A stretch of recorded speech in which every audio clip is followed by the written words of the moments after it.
Di malam anniversary kelima, aku menyiapkan kalung berlian. Tapi istriku malah melempar surat cerai dan memeluk pria lain Ini di surat depan cerai mataku. kita, Arga. Dia menghinaku miskin. Aku dia jangan dan lakukan ini. membosankan. Maaf, Arga. Tanpa tahu Aku di sini siapa untuk yang Nadia. sebenarnya. 5 menit kemudian, Rico, tangan di polisi belakang. datang Sekarang membawa juga. kekasihnya. Dan aku tersenyum puas. Bagaimana caraku menghancurkan mereka tanpa menyentuhnya sedikit pun. Sebelum melanjutkan ceritanya, mari tuliskan di komentar. Dari mana kamu menonton video ini? Semoga yang sudah subscribe channel Hakikat Kisah, kami doakan dimudahkan urusannya, dilancarkan rezekinya, disehatkan badannya, dan dikabulkan semua doanya. Amin. Mari kita mulai ceritanya. Lampu kristal di restoran mewah itu memantulkan cahaya kuning keemasan yang hangat, menciptakan suasana romantis yang seharusnya sempurna bagi sepasang suami istri. Hanan duduk dengan tenang, sesekali merapikan jasnya dan melirik jam tangan. Di atas meja, buket bunga mawar merah segar bersanding dengan kotak beludru berisi kalung berlian yang ia siapkan khusus untuk ulang tahun pernikahan mereka yang kelima. Hanan tersenyum tipis membayangkan wajah bahagia Linda saat melihat kejutan ini. Baginya, 5 tahun ini adalah perjuangan membangun rumah tangga yang stabil. Meskipun ia harus sering pulang larut malam karena tuntutan pekerjaan yang ia sebut sebagai konsultan pajak biasa.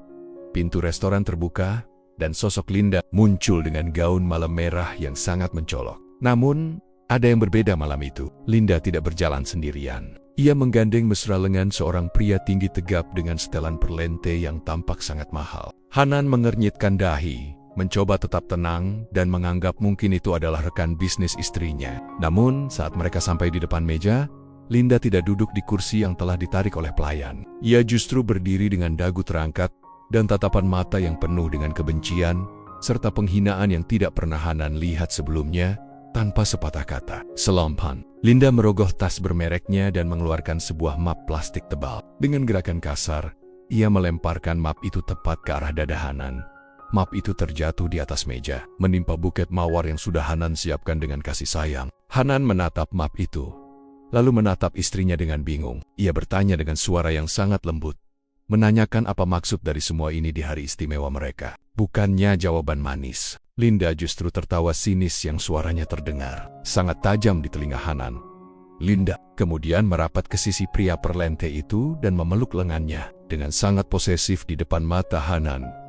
Ia mengatakan dengan suara lantang bahwa ia sudah muak dengan kehidupan mereka yang membosankan. Linda menghina Hanan sebagai pria yang tidak punya gairah hidup dan terlalu hemat dalam membelanjakan uang. Dengan wajah tanpa dosa, Linda mengaku bahwa selama setahun terakhir, uang bulanan yang Hanan berikan sebenarnya ia gunakan untuk membiayai gaya hidup mewah pria di sampingnya itu. Ia menyebut pria itu sebagai kekasih sejatinya yang jauh lebih gagah dan tahu cara memanjakan wanita daripada Hanan yang hanya tahu soal angka-angka pajak yang menjemukan pria di samping. Linda itu ikut tersenyum mengejek sambil merapikan kerah bajunya yang tampak sangat mewah. Ia menatap Hanan dengan pandangan rendah, seolah Hanan adalah serangga yang tidak berarti. Linda terus membanjiri Hanan dengan kata-kata kasar, mengatakan bahwa surat di dalam map itu adalah tiket kebebasannya. Ia meminta Hanan segera menandatanganinya agar ia bisa memulai hidup baru yang lebih berkelas. Hanan hanya terdiam, wajahnya datar tanpa ekspresi amarah yang meledak-ledak. Ia mengambil napas panjang, merasakan aroma parfum mahal pria asing itu yang menyesakkan paru-parunya. Hanan tidak membalas makian Linda sedikit pun. Ia hanya menatap istrinya yang kini tampak seperti orang asing yang sangat mengerikan. Di dalam hatinya, ada sesuatu yang patah, namun rasa tanggung jawab profesionalnya jauh lebih besar. Ia meraih ponsel dari saku jasnya dengan gerakan tenang, hampir tanpa getaran. Linda mengira Hanan hendak memohon atau menelepon keluarga mereka untuk meminta bantuan. Linda tertawa lagi, mengejek Hanan yang dianggapnya lemah dan tidak berdaya tanpa dirinya. Namun, Hanan hanya mengetik beberapa kata singkat di layar ponselnya, lalu meletakkannya kembali di atas meja dengan posisi terbalik. Suasana restoran yang tadinya sunyi dan tenang mendadak terasa mencekam bagi siapa pun yang mengenal Hanan lebih dalam. Linda terus bicara tentang betapa kayanya kekasih barunya ini dan bagaimana pria itu akan membawanya berkeliling dunia dengan jet pribadi. Ia membandingkan Hanan yang menurutnya hanya bisa memesan restoran seperti ini setahun sekali, sementara kekasihnya bisa membelikan restoran ini jika ia mau. Hanan tetap membisu. Matanya hanya terfokus pada jarum jam dinding di sudut ruangan yang terus berdetak. Ia sedang menghitung mundur, bukan untuk menyelamatkan pernikahannya, tetapi untuk memulai sebuah pertunjukan besar yang akan menghancurkan hidup wanita di depannya selamanya. Hanan menatap kalung berlian di dalam kotak bludru itu untuk terakhir kalinya sebelum menutupnya dengan bunyi klik yang tegas. Ia tahu bahwa mulai detik ini tidak ada lagi ruang untuk belas kasihan. Linda telah memilih jalannya, dan Hanan akan memastikan jalan itu menuju jurang yang paling dalam. 5 menit yang ia berikan adalah waktu terakhir bagi Linda untuk menikmati udara sebagai orang bebas. Hanan tersenyum sangat tipis. Sebuah senyum yang mengandung peringatan maut bagi siapapun yang berurusan dengannya di dunia profesional. Hanan tetap duduk mematung dengan ketenangan, yang bagi orang awam terlihat seperti keputusasaan. Namun, bagi Linda, diamnya Hanan adalah tanda kekalahan telak. Linda merasa di atas angin. Ia melangkah maju. Tangannya yang dihiasi kuku palsu mahal itu, Mengatu Kenggatik Map, perceraian di atas meja dengan nada meremehkan. Ia menatap sekeliling restoran mewah itu lalu mencibir, mengatakan bahwa tempat ini terlalu murahan untuk standar barunya. Linda mulai bercerita dengan nada bangga tentang bagaimana ia selama ini memanipulasi Hanan. Ia mengaku bahwa setiap kali ia meminta uang untuk alasan investasi atau membantu teman yang kesusahan, uang itu sebenarnya langsung berpindah ke rekening kekasihnya, Randy, untuk membeli barang-barang bermerek.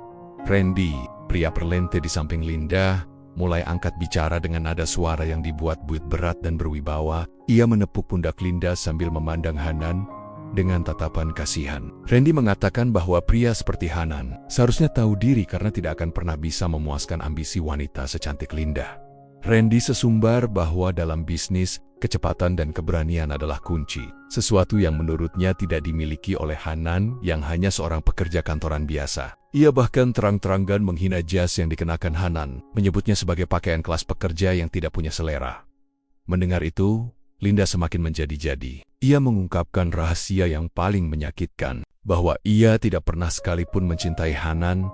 Baginya, pernikahan 5 tahun ini hanyalah sebuah batu loncatan untuk menjaga status sosialnya tetap stabil sementara ia mencari pria yang lebih kaya. Linda tertawa sambil memeluk Randy lebih erat, pamer betapa ia merasa sangat terlindungi oleh kemewahan yang dijanjikan pria itu. Ia bahkan mengejek masa depan Hanan yang ia ramalkan akan hancur dan kesepian setelah perceraian ini. Karena menurutnya tidak akan ada wanita berkualitas yang mau dengan pria membosankan seperti Hanan. Hanan hanya mendengarkan setiap hinaan itu dengan seksama. Ia mencatat dalam ingatannya setiap kata kasar dan setiap pengakuan Linda tentang penggelapan uang yang telah ia lakukan. Linda mungkin merasa telah menang karena berhasil mengginjak harga diri Hanan di depan umum. Tetapi ia tidak sadar bahwa setiap ucapannya adalah bukti tambahan yang mengunci nasibnya sendiri. Hanan menatap Linda dengan tatapan yang sulit diartikan, sebuah tatapan yang seharusnya membuat Linda waspada. Namun wanita itu sudah terlalu buta oleh bayangan kekayaan semu dari Randy. Suasana semakin panas ketika Linda mulai membuang bunga mawar dari meja ke lantai dan menginjaknya dengan sepatu hak tingginya. Ia menuntut agar Hanan segera mengambil pulpen dan menandatangani surat itu sekarang juga. Ia tidak ingin membuang waktu 1 detik pun untuk tetap menyandang nama belakang Hanan. Namun, Hanan hanya melirik jam tangannya sekali lagi. Waktu 5 menit yang ia janjikan hampir habis. Di luar restoran, suara mesin mobil yang berhenti secara serentak mulai terdengar. Namun Linda terlalu sibuk tertawa untuk menyadarinya. Keadaan berubah dalam sekejap, tepat ketika Linda baru saja akan melontarkan hinaan berikutnya. Pintu depan restoran mewah itu terbuka dengan paksa. Bukan oleh pengunjung biasa, melainkan oleh sekelompok pria bersetelan gelap dan beberapa petugas kepolisian berseragam lengkap. Langkah kaki mereka yang berat dan teratur bergema di seluruh ruangan, menciptakan suasana mencekam yang seketika membungkam tawa Linda. Pelanggan lain di restoran itu mulai berbisik ketakutan, sementara manajer restoran tampak bingung dan tidak berdaya melihat kehadiran otoritas hukum di tempatnya. Linda terkejut dan sempat mengira bahwa mungkin ada penjahat besar yang sedang bersembunyi di restoran itu. Ia bahkan sempat meminta Randy untuk melindunginya karena merasa ketakutan. Namun, wajah Randy justru mendadak pucat pasi. Keringat dingin mulai mengucur dari pelipisnya saat ia melihat seorang pria parubaya yang memimpin tim audit keuangan melangkah lurus ke arah meja mereka. Pria itu memegang sebuah dokumen resmi dan menatap Randy dengan pandangan tajam yang menghakimi. Linda masih berusaha bersikap angkuh dan bertanya dengan suara melengking tentang apa yang sedang terjadi dan mengapa mereka mengganggu makan malam mereka tanpa banyak bicara. Petugas kepolisian langsung berdiri di belakang Randy. Salah satu petugas mengeluarkan borgol dari pinggangnya. Dengan bunyi denting logam yang sangat dingin, petugas itu menyatakan bahwa Randy ditangkap atas tuduhan pencucian uang berskala besar, penipuan investasi bodong, dan penggelapan dana nasabah. Linda terbelalak. Ia mencoba membela Randy dengan mengatakan bahwa itu tidak mungkin karena Randy adalah seorang pengusaha sukses. Namun, petugas itu justru menunjukkan surat perintah penangkapan yang mencantumkan nama asli Randy dan deretan panjang kasus kriminal finansial yang telah ia lakukan. Randy mencoba memberontak dan melarikan diri. Namun para petugas dengan sigap langsung membantingnya ke lantai dan mengunci tangannya di belakang punggung. Suara jeritan Randy yang memohon ampun sangat kontras dengan penampilannya yang perlente beberapa menit lalu. Linda berdiri mematung. Tangannya gemetar hebat saat menyadari pria yang ia puja-puji sebagai penyelamatnya ternyata hanyalah seorang kriminal yang sedang diburu. Ia menatap Randy yang kini sudah tidak berdaya di lantai, lalu menatap Hanan yang masih duduk dengan sangat tenang di kursinya. Hanan perlahan bangkit dari duduknya. Ia merapikan kembali jasnya yang sedikit miring, lalu melangkah mendekati Linda yang kini tampak sangat kecil dan ketakutan. Untuk pertama kalinya dalam malam itu, Hanan berbicara dengan suara yang sangat jernih dan penuh otoritas. Ia menatap langsung ke mata Linda, bukan lagi dengan cinta, melainkan dengan dinginnya seorang pemburu yang baru saja menangkap mangsanya. Hanan berbisik bahwa waktu 5 menit telah berlalu, dan seperti yang ia rencanakan, semua kebohongan yang dibangun Linda dan kekasihnya telah runtuh. Sebelum mereka sempat mencicipi kemenangan, Linda berusaha memegang tangan Hanan, mencoba mencari penjelasan atau perlindungan, namun Hanan dengan halus menepisnya. Di saat itulah, semua mata di restoran tertuju pada Hanan, termasuk tim audit yang tadi masuk. Mereka semua menundukkan kepala dengan hormat saat Hanan melintas. Linda mulai menyadari ada sesuatu yang sangat besar yang selama ini ia lewatkan dari suaminya. Ia melihat Hanan mengambil ponselnya kembali dan memberikan perintah singkat kepada tim audit untuk segera menyegel semua aset yang berhubungan dengan Randy, termasuk harta yang selama ini Linda anggap miliknya.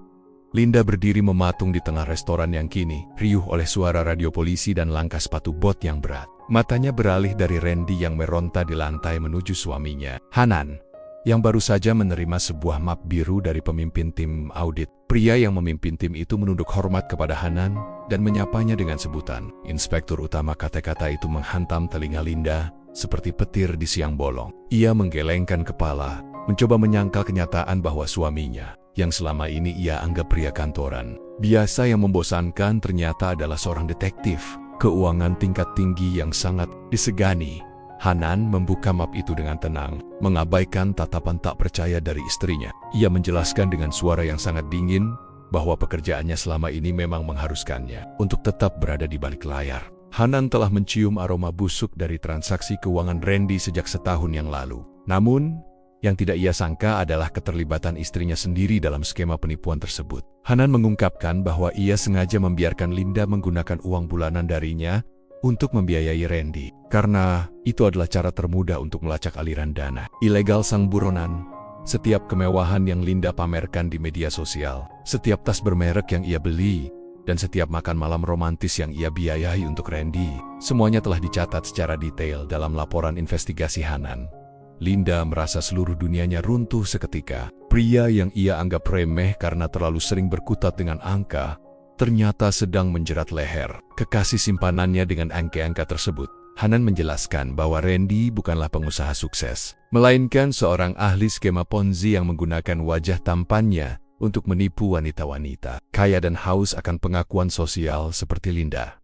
Air mata mulai mengalir di pipi Linda, bukan karena penyesalan atas pengkhianatannya, melainkan karena rasa takut akan kehilangan segalanya. Ia mencoba mendekati Hanan, merengek dan mengatakan bahwa ia hanya korban manipulasi Randy. Namun, Hanan hanya menatapnya dengan pandangan kosong. Hanan mengeluarkan sebuah bukti rekaman suara dari ponselnya, di mana terdengar suara Linda yang sedang tertawa bersama Randy, sambil merencanakan bagaimana cara menguras seluruh tabungan Hanan setelah perceraian ini. Bukti itu membungkam semua kebohongan yang baru saja ingin Linda ucapkan. Petugas kepolisian kemudian membawa Randy keluar dari restoran dengan kasar. Randy sempat menatap Linda dengan penuh kebencian, menyalahkan wanita itu karena kecerobohannya membuat detektif seperti Hanan bisa melacak keberadaannya. Linda kini benar-benar sendirian di tengah restoran mewah yang kini terasa seperti penjara. Ia melihat Hanan yang sedang memberikan instruksi terakhir kepada timnya untuk menyita seluruh aset yang terhubung dengan rekening Randy, termasuk apartemen mewah dan mobil yang selama ini Linda gunakan atas nama pria itu. Hanan kembali ke meja makan. Tempat di mana surat cerai yang dilemparkan Linda tadi masih tergeletak dengan angkuh. Ia menarik sebuah kursi dan duduk dengan sikap yang sangat berwibawa. Linda mencoba duduk di hadapannya, berharap masih ada sisa-sisa cinta di mata pria yang telah ia hianati itu. Namun, yang ia temukan hanyalah dinding es yang sangat tebal. Hanan mengambil pulpen hitam miliknya, lalu menatap lembaran kertas yang menuntut perpisahan tersebut. Tanpa ragu sedikit pun, Hanan menorehkan tanda tangannya dengan goresan yang tegas dan mantap di atas materai. Setelah menandatangani surat itu, Hanan tidak langsung memberikannya kepada Linda. Ia justru mengeluarkan ponselnya dan melakukan beberapa ketukan cepat di layar. Hanya dalam hitungan detik, notifikasi masuk ke ponsel Linda. Wajah Linda menjadi pucat pasi saat melihat pesan singkat dari bank yang menyatakan bahwa seluruh kartu kredit tambahannya telah diblokir dan aksesnya ke rekening bersama telah dicabut secara permanen. Linda berteriak histeris, menanyakan bagaimana ia bisa hidup jika semua fasilitas itu dihentikan secara mendadak. Hanan memberikan senyum dingin yang sangat menusuk. Ia mengingatkan Linda akan kata-katanya tadi tentang betapa membosankannya hidup bersama pria yang tidak bisa memberikan kemewahan sejati. Hanan mengatakan bahwa mulai detik ini, Linda bebas untuk mencari kemewahan itu sendiri tanpa perlu menggunakan uang dari pria membosankan sepertinya. Hanan juga memberitahu Linda bahwa seluruh perhiasan dan tas mewah yang ada di rumah mereka telah masuk ke dalam daftar sitaan negara. Karena dibeli menggunakan dana hasil pencucian, uang Randy yang dialirkan melalui rekening Linda, Linda mencoba memohon. Berlutut di kaki Hanan sambil menangis terseduh-seduh. Ia mengaku khilaf dan berjanji akan menjadi istri yang baik jika Hanan mau membatalkan perceraian dan pembekuan asetnya. Namun, Hanan hanya menarik kakinya dengan jijik. Ia mengatakan bahwa pengkhianatan bukanlah sebuah kekhilafan, melainkan sebuah pilihan sadar yang harus ditanggung risikonya. Hanan bangkit dari kursinya, meninggalkan surat cerai yang sudah ia tanda tangani di depan wajah Linda yang kini hancur berantakan oleh tangisan dan riasan yang luntur sebelum melangkah pergi. Hanan memberikan satu kenyataan pahit terakhir. Ia memberitahu Linda bahwa semua utang kartu kredit yang selama ini digunakan Linda untuk memanjakan Randy kini sepenuhnya menjadi tanggung jawab pribadi Linda. Karena Hanan telah memiliki bukti bahwa transaksi tersebut dilakukan di luar sepengetahuannya untuk tujuan kriminal. Linda kini tidak hanya kehilangan suami dan kekasihnya, tetapi ia juga terjerat hutang miliaran rupiah yang tidak mungkin bisa ia lunasi. Hanan berjalan keluar dari restoran dengan langkah ringan, meninggalkan Linda yang meratap di lantai sambil memeluk surat cerai yang kini menjadi surat kemiskinannya. Kehancuran Linda tidak menunggu esok hari untuk dimulai. Hanya beberapa jam setelah kejadian di restoran, ia mendapati rumah mewah yang selama ini ia banggakan telah dipasangi garis polisi dan stiker penyitaan. Semua tas bermerek, sepatu mahal, hingga koleksi perhiasannya diangkut ke dalam kotak-kotak besar oleh petugas audit. Linda berdiri di trotoar dengan gaun malam merah yang kini tampak kusam dan robek di bagian bawahnya, memohon kepada petugas agar menyisakan setidaknya satu tas untuknya. Namun, petugas itu hanya menatapnya dingin dan mengingatkan bahwa seluruh barang itu dibeli dengan uang hasil kejahatan Randy yang dialirkan melalui rekeningnya. Linda mencoba menghubungi teman-teman sosialitanya, orang-orang yang biasanya berebut untuk berfoto dengannya di acara-acara kelas atas. Namun, kenyataan pahit kembali menghantamnya. Begitu berita penangkapan Randy dan keterlibatan Linda tersebar di media daring, semua nomor telepon mereka mendadak tidak aktif atau langsung memblokirnya. Mereka yang dulu memuji Linda kini justru menjadi orang pertama yang menghujatnya di kolom komentar berita, menyebutnya sebagai wanita haus harta yang tidak tahu malu. Linda kini bener-bener sebatang kara, tanpa uang sepeser pun di dompetnya karena semua kartu kreditnya telah terpotong secara otomatis oleh sistem perbankan yang dikendalikan tim Hanan. Malam itu, Linda terpaksa tidur di sebuah bangku taman yang dingin, memeluk tas kosongnya yang kini tidak lebih dari sekadar rongsokan kulit. Ia tidak pernah menyangka bahwa dalam waktu kurang dari 24 jam, ia berpindah dari meja makan restoran bintang 5 ke emperan jalanan yang pengap. Perutnya mulai melilit karena lapar. Namun ia bahkan tidak punya koin untuk membeli sepotong roti. Setiap kali ia menutup mata, bayangan wajah dingin Hanan saat menandatangani surat cerai terus menghantuinya, mengingatkannya bahwa semua penderitaan ini adalah hasil dari pilihannya sendiri yang mengkhianati pria yang tulus mencintainya. Keesokan paginya, Linda mencoba mencari penginapan murah. namun identitasnya sudah masuk dalam daftar hitam perbankan dan hukum. Tidak ada hotel atau apartemen yang mau menerimanya karena ia dianggap sebagai kaki tangan pelaku pencucian uang. Utang-utang kartu kredit yang ia gunakan untuk memanjakan Randy mulai ditagih oleh pihak bank dengan bunga yang terus membengkak setiap harinya. Linda yang terbiasa hidup dengan pelayan kini harus menghadapi kenyataan bahwa ia tidak memiliki keterampilan apapun untuk bertahan hidup selain kecantikannya, yang kini mulai pudar dimakan stres dan kelelahan.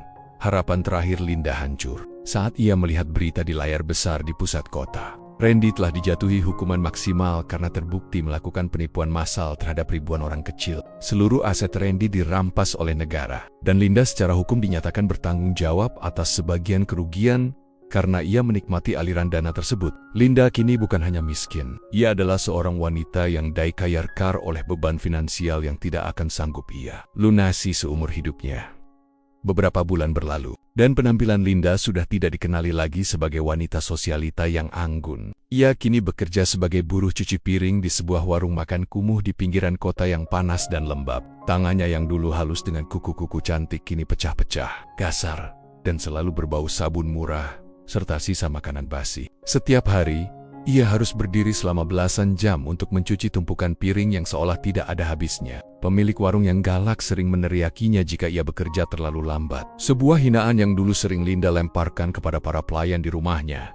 Penderitaan Linda tidak berhenti di tempat kerja. Hampir setiap sore, dua orang penagih utang berwajah garang menunggunya di depan gang tempat ia tinggal. Mereka tidak segan-segan mengintimidasi Linda, mengambil sebagian besar upah hariannya yang sangat kecil untuk mencicil bunga utang yang tidak pernah berkurang. Linda seringkali hanya bisa makan sisa nasi dari warung tempatnya bekerja agar bisa bertahan hidup. Ia tinggal di sebuah kamar kos sempit berukuran 2x2 meter dengan atap bocor dan dinding yang sudah berjamur. Sangat kontras dengan kamar tidurnya dulu yang seluas rumah warga biasa. Suatu hari, saat Linda sedang beristirahat sejenak, sambil mengelap tangannya yang perih, matanya tertuju pada sebuah televisi tua di sudut warung. Berita siang itu menampilkan profil seorang tokoh nasional yang baru saja mendapatkan penghargaan internasional atas jasanya membongkar jaringan korupsi terbesar di negara tersebut. Pria di layar itu tampak sangat gagah, jauh lebih tampan dan berwibawa daripada saat Linda mengenalnya dulu. Pria itu adalah Hanan. Di samping Hanan, berdiri seorang wanita cantik yang anggun dengan tatapan mata yang cerdas dan penuh hormat kepada suaminya. Wanita itu adalah seorang dokter ternama yang kini menjadi pendamping hidup Hanan yang baru. Melihat kesuksesan dan kebahagiaan Hanan yang begitu nyata, hati Linda terasa seperti diremas-rimas oleh tangan yang tidak terlihat. Ia teringat betapa dulu ia menghina Hanan sebagai pria membosankan yang tidak akan bisa memberikannya kemewahan. Kini, Hanan memiliki segalanya, rasa hormat, kekayaan yang sah, dan istri yang jauh lebih terhormat darinya. Sementara itu, Linda hanya bisa menunduk menatap air cucian yang kotor, menyadari bahwa ia telah membuang permata demi segumpal kotoran yang ia kira berlian. Penyesalan itu datang terlambat dan terasa sangat mencekik. Linda mulai menderita depresi berat. Seringkali ia berbicara sendiri sambil membayangkan dirinya masih duduk di restoran mewah bersama Hanan. Namun, kenyataan selalu menariknya kembali ke lantai warung yang licin dan bau sabun yang menyengat. Setiap kali ia melihat berita tentang Hanan, ia merasa seperti sedang dihukum mati berkali-kali. Linda menyadari bahwa hukuman paling berat bukanlah penjara fisik, melainkan hidup dalam kemiskinan sambil menyaksikan orang yang pernah ia sakiti terbang tinggi di angkasa kebahagiaan. Tahun-tahun berlalu dengan kejam bagi Linda, meninggalkan jejak keriput yang dalam di wajahnya yang kini tampak jauh lebih tua dari usia aslinya. Ia duduk bersandar di dinding kamar kosnya yang lembab, di mana catnya sudah mengelupas dan menyisakan bau apek yang menusuk hidung. Ruangan itu begitu sempit, hanya cukup untuk satu kasur tipis yang sudah berlubang di sana-sini, dan sebuah televisi kecil yang sering kehilangan sinyal. Tidak ada lagi aroma parfum mahal atau sentuhan kain sutra di kulitnya. Sekarang, hidupnya hanya dipenuhi dengan bau amis sisa cucian piring dan keringat dari kerja paksa yang tidak pernah mencukupi kebutuhan hidupnya. Penyakit mulai menggerogoti tubuhnya yang kian kurus akibat kurang gizi dan stres berkepanjangan. Linda sering mengalami sesak napas dan nyeri di bagian sendi tangannya, namun ia tidak punya uang untuk berobat ke rumah sakit. Setiap koin yang ia hasilkan seolah sudah memiliki pemiliknya sendiri, yaitu para penagih utang yang terus mengintai di bawah lampu jalanan rimang-rimang di depan kosnya. Linda hidup dalam ketakutan yang abadi, selalu merasa bahwa setiap ketukan pintu adalah awal dari kekerasan baru yang harus ia terima karena utang peninggalan masa lalunya yang tidak kunjung lunas. Suatu malam yang hujan deras, televisi kecil di sudut kamar itu kembali menyiarkan berita tentang peresmian sebuah yayasan kemanusiaan besar yang didirikan oleh Hanan. Dalam gambar tersebut, Hanan tampak begitu bersinar, mengenakan setelan jas yang sangat pas di tubuhnya, didampingi oleh istrinya yang sedang menggendong seorang anak kecil yang lucu. Mereka terlihat seperti potret keluarga sempurna yang penuh dengan kedamaian. Linda menatap layar itu dengan mata yang basah oleh air mata, merasakan sesak yang luar biasa di dadanya saat menyadari bahwa anak itu seharusnya bisa menjadi anaknya. Jika saja ia tidak dibutakan oleh keserakahan. Setiap kali ia melihat wajah Hanan di berita atau surat kabar bekas yang ia gunakan untuk membungkus belanjaan murah, Linda merasa jiwanya perlahan mati. Ia teringat kembali malam di restoran itu, saat ia melempar map cerai dengan begitu angkuh dan memeluk pria yang ternyata adalah seorang penipu. Ia meratapi betapa bodohnya ia menganggap ketenangan Hanan sebagai kelemahan. Padahal ketenangan itu adalah kekuatan seorang pria yang memiliki integritas tinggi. Penyesalan itu menjadi teman setianya setiap malam, membisikkan kata-kata tentang apa yang seharusnya ia miliki jika saja ia tetap setia. Linda kini sering mengalami halusinasi karena depresi yang sangat berat. Terkadang ia berdandan dengan sisa alat rias yang sudah kedaluarsa. Berbicara pada cermin retak Sioliola, ia masih menjadi ratu sosialita yang dipuja banyak orang. Namun, saat guntur menggelegar dan air hujan mulai merembes masuk dari atap kosnya yang bocor, ia kembali tersentak ke dalam kenyataan pahit. Ia hanyalah seorang buruh cuci piring yang dilupakan dunia. Seorang wanita yang menghancurkan hidupnya sendiri demi kemewahan semu yang hanya bertahan sekejap mata di sisa umurnya yang dihabiskan. Dalam kegelapan kamar kos yang pengap, Linda tidak lagi mengharapkan keajaiban. Ia tahu bahwa nasibnya sudah terkunci dalam penderitaan yang ia ciptakan sendiri. Ia harus terus berjuang melawan dingin dan lapar, sambil menanggung beban rasa malu yang tidak akan pernah hilang. Setiap kali ia memejamkan mata untuk tidur, doa terakhirnya bukan lagi meminta kekayaan, melainkan meminta agar ia tidak perlu bangun lagi untuk menghadapi esok hari yang penuh dengan kesengsaraan. Namun, matahari selalu terbit, memaksanya untuk kembali bekerja di bawah bayang-bayang kesuksesan. Hanan yang kini hidup bahagia di dunia yang tidak akan pernah bisa Linda jangkau lagi,